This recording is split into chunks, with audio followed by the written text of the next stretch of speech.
Hey, I'm John from Frugal Off Grid. Welcome to my free webinar on how to start a homestead in 2025. I'm going to condense this little webinar. It was an hour and 40 minutes originally, and I'm going to condense it down to a real quick free version for you guys, just so you can check it out. And if you want to purchase a full-length webinar, you can check them out on my website. There's a link down below. I've lived off grid for 4.5, going on 5 years, and I have some pretty good suggestions on how you might want to start your homestead in 2025. In this webinar, I'm going to cover how to find and buy land, how to build your homestead, how to generate income from your homestead, how to eliminate debt, and then how to thrive, become more sustainable on your homestead. One of the very most commonly asked questions I get is how to find and buy land. And there's a lot of land search websites out there. My number one advice to you is to actually use search engines. Of course, you can use all of those land buying websites, but if you search for, owner financed land, an example on Google, you're going to pull up land from all over and search the entire United States. That's how I found such a good deal. I wouldn't be concerned about where you see somebody else homesteading as much as where you can find the best deal, because you can make any land in the United States work for you. I would highly consider owner financing or paying cash. You might not have phenomenal credit. If you do, good for you. And if you don't, owner financing is a good way to get a piece of property when you might not be able to pay in full. And paying cash is powerful because, in example, I offered 10% below what they had my property listed for because I was paying in full, and they said, sure, we can do that for you. You want to save what you can, getting prepared to find and buy your land. Paying cash is king, and if you can create some sort of savings, that would be pretty smart for you to do that. You can offer less, like I just said.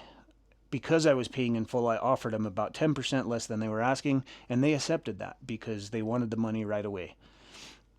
And finally, you'll have to have around a 600 credit score, and you'll have to have some pay stubs proving that you have income, but maybe USDA loans is the only way you can go, and they have loans for rural land and a program to help people like you get started.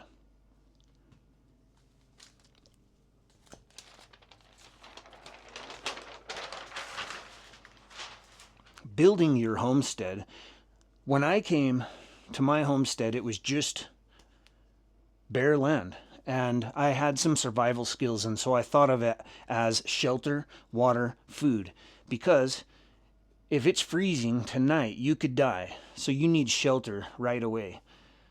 You could go a couple days without water, but you're going to need water right away.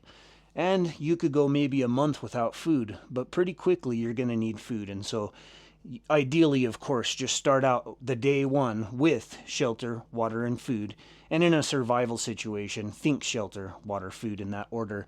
You want to get them all together if you can, but you can't always. So if you go day one onto your land in a camper van or an RV, a lot of places will allow you to get a permit to stay maybe 28 days, then leave town for the night and come back, and you can continue to do that. You'll have shelter day one. And if you got a little bit more money, there's ways that you could do a shed conversion or build a home or a cabin, or maybe you've got the money to put in septic right away and start a home with a building permit and all that. Great. Try to have shelter on day one. A well is the obvious go-to for water, right? But it can cost $100,000 or so to drill a well. Maybe you can't do that. Maybe you can harvest rainwater. Maybe you can use cisterns to harvest a lot of rainwater. And of course, you could haul water on a trailer if that's possible. And you want to create food, so you need to think about gardens, manure, and livestock. Livestock will create manure for you. And everybody thinks of growing a garden. I'm going to grow a lot of food, fruit and vegetables, and that's cool. You'll get 30, 50 pounds a few times a year. But really, if you want to feed yourself and be sustainable, it's a lot easier to grow hundreds of pounds of meat than it is to grow hundreds of pounds of fruit and vegetables.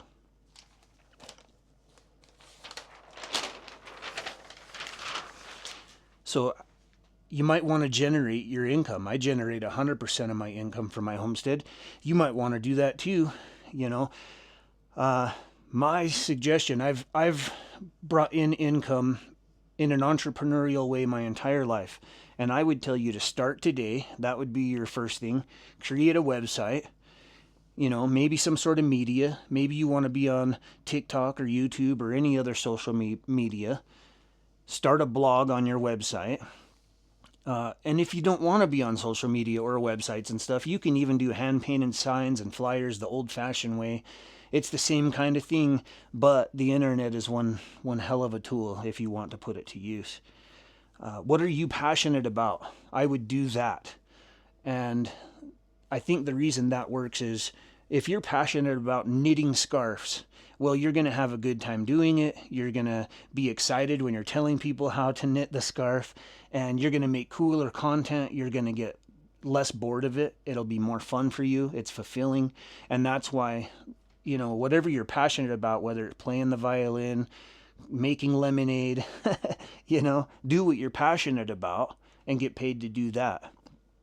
You can copy your childhood lemonade stand. Think about, even if you saw a full-grown adult sitting at the corner and they had a really beautiful, maybe they took like an old horse trailer and made a beautiful space, a little business, right? And they're selling lemonade out of there. Wouldn't you be like, wow, that they're really, it looks like they've got a beautiful little business going.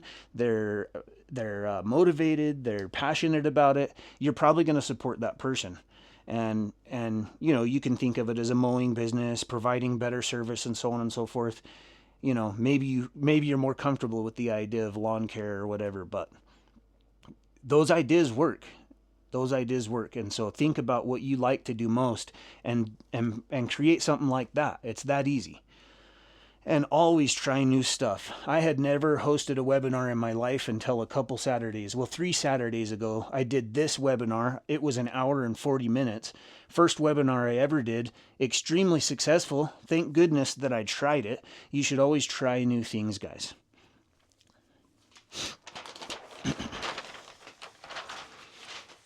So, eliminating debt was huge for me, and it's probably huge for a lot of people. More than 50% of Americans are in debt. These are some things I would suggest. Pull your credit right now. You are entitled to pull it for free. You can see it. Maybe there's some old judgments and things on there, and you just dispute them all. There's a law that you can do that. You might as well take advantage of that. You're trying to turn your life around now, aren't you? So go on there, dispute everything. You'll be surprised how much of that might just fall off, and start saving today, no matter how much you can save. If that means wearing crappy tennis shoes for a year, then wear the crappy tennis shoes and just put that money aside. Whatever money you can put aside, just start doing it, and it'll start to add up sooner than you think. If you've got a few credit cards, you may not realize if you're keeping those cards full, basically, you may be spending a couple $100 a month, throwing that money away just to keep those cards rolling off. And you could get a similar benefit from them by, well, pay off the small one first, okay? And then only ever use that one card if it's really important, like your battery goes out, buy that battery, and then hurry and pay it off before the end of the month. And then now start working to the next card, pay it off, and the next one, try to pay them off completely.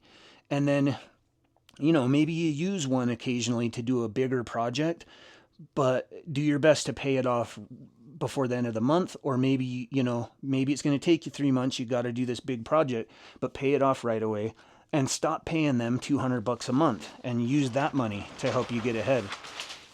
And finally, once you kind of get things going, you want to thrive on your homestead.